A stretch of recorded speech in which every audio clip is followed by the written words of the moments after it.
ফুটেজগুলো check করে দেখে যারা জড়িত ছিল তাদেরকে যেন দ্রুত ব্যবস্থা নেওয়া হয়। এবং পাশাপাশি আমরা দেখি যে সে হামলায় পুলিশের সাথে একজন লাল টি শার্ট পরা একজন ব্যক্তি সেখানে হামলা করেছিল।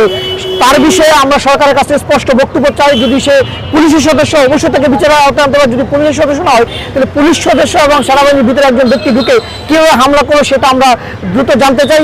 আরেকটি বিষয় আপনারা জানেন যে গতকালকে হামলার পূর্বে সেনাপ্রধানের পক্ষ থেকে ব্রিগেডিয়ার শামস নামক একজন ব্যক্তি নুরুল হককে ফোন দিয়েছিল। উনি বারবার বলেছিলেন যে নূর, জাতীয় পার্টি এবং জাতীয় পার্টি কার্যালয়ের বিষয়ে তোমরা কোনো ধরনের পদক্ষেপ নাও, তোমাদের নেতাকর্মীদেরকে সেখান থেকে সরে আসতে বলো।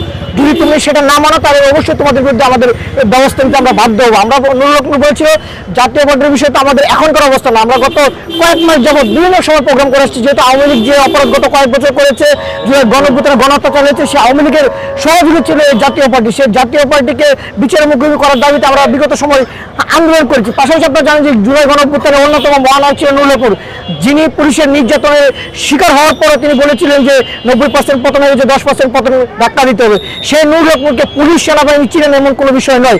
তারা পুলিশ এবং সেনাবাহিনী যৌথভাবে তাকে হত্যার উদ্দেশ্যে হামলা করেছিল। আপনারা যদি ভিডিও ফুটেজগুলো দেখেন তাহলে স্পষ্ট দেখতে পারবেন যে যেভাবে হামলা করেছিল এটা হত্যার উদ্দেশ্যে, সেটা অনেকটা স্পষ্ট বোঝা যাচ্ছিল। এখানে শুনছিলেন